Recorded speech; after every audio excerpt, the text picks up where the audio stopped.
Ravi de vous retrouver sur KT24.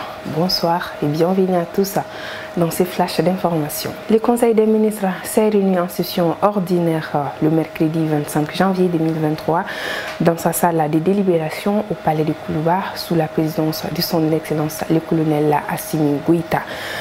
Après l'examen des points inscrits à l'ordre du jour, le Conseil a adopté des projets de texte et attendu des communications sur le rapport du ministre de la Santé et du Développement social.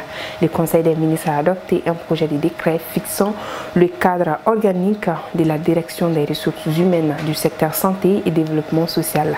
La direction des ressources humaines du secteur santé et développement social a pour mission d'élaborer les éléments de la politique nationale dans le domaine de la gestion et du développement des ressources humaines dans le ministère de la Santé et du Développement social et le ministère de la Promotion de la Femme, de l'Enfant et de la Famille. Son cadre organique est fixé par le décret numéro 10 203 PRM du 13 avril 2010. Après plus d'une décennie d'application, il est apparu nécessaire de l'adapter à l'évolution de l'environnement institutionnel et juridique. Le projet de décret est adopté dans ce cadre. Il vise à doter pour les 5 prochaines années la direction des ressources humaines du secteur santé et développement social en personnel nécessaire pour la mise en œuvre de ces missions. À l'invitation de son Excellence M. Ajani Koumara, ambassadeur de la République de l'Inde au Mali, son Excellence M. Abdoulaye Diop, ministre des Affaires étrangères et de la coopération internationale, a pris part le mardi 24 janvier 2023 à la célébration du 74e anniversaire de la fête nationale de la République de l'Inde.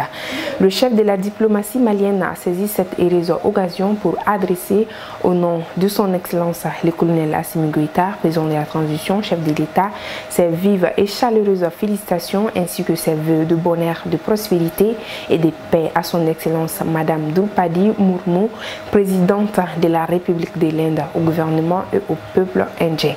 Le ministre Diop et les diplomates indiens se sont félicités de l'excellence des relations d'amitié entre les deux pays, avant de souligner la nécessité d'élargir les domaines de la coopération bilatérale à tous les secteurs de développement d'intérêt commun.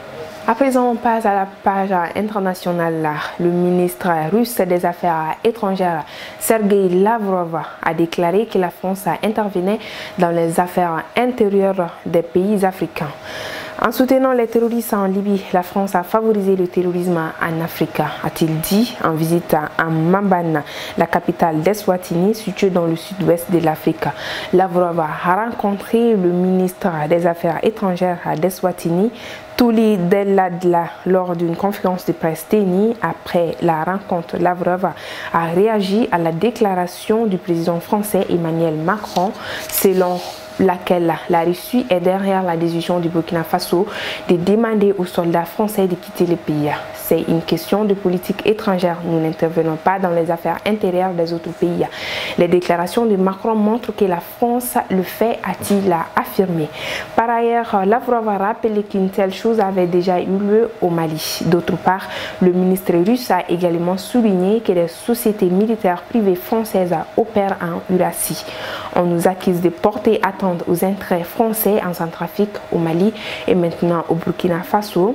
C'est la mentalité que l'Union européenne applique partout dans le monde. Cette mentalité a également été utilisée pour l'Ukraine dans les années 2000, a-t-il poursuivi. Lavrov a noté que la France a joué un rôle important dans l'attaque contre la Libye et a conduit à l'effondrement de l'État libyen.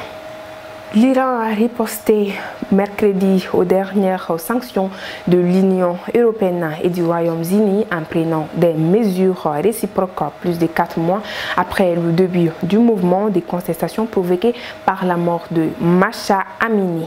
Téhéran a sanctionné 25 individus et entités de l'Union européenne, parmi lesquels 10 Français, notamment la maire de Paris et 9 du Royaume-Uni, en représailles aux sanctions imposées lundi par ces derniers. Les autorités iraniennes reprochent à ces personnalités de soutenir le terrorisme et des groupes terroristes, d'encourager la violence contre le peuple iranien ou de déséminer des forces d'information sur l'Iran, a expliqué le ministère iranien des Affaires étrangères. Les sanctions iraniennes incluent des mesures financières et interdiction de délivrer un visa d'entrée dans le pays selon le ministère. Et voilà, c'est ainsi que s'achève cette édition. Merci à vous de l'avoir suivi. Restez connectés sur KT24, l'actualité continue. Passez une très belle soirée. À demain.